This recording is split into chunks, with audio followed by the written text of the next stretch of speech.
Persija Jakarta bertandang ke markas Persik Kediri di pekan ke-33 BRI Super League. Asik menyerang, Persija Jakarta tertinggal 1-0 di menit ke-24.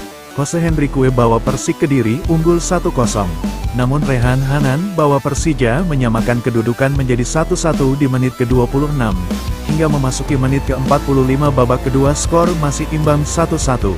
Dengan hasil sementara ini, Persik Kediri ada di peringkat ke-12 dengan 40 poin, dan untuk Persija ada di peringkat ketiga dengan 66 poin.